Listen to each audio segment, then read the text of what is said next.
Masaya sina Janine at Jericho dahil sa wakas ay nakahanap sila ng oras para magbakasyon sa Palawan. Pinili nila ang isang tahimik na resort upang makapag-relax at makaiwas sa ingay ng lungsod.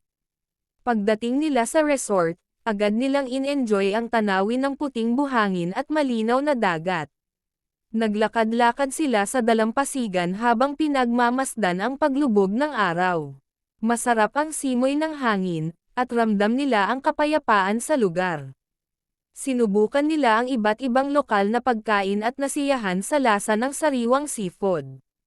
Naglibot sila sa isla at namangha sa ganda ng kalikasan sa paligid, masaya silang nagkwentuhan tungkol sa kanilang mga pangarap.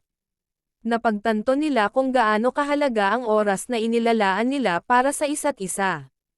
Bago umuwi, nangako silang babalik sa Palawan upang muling maranasan ang ganitong kasaya at payapang sandali.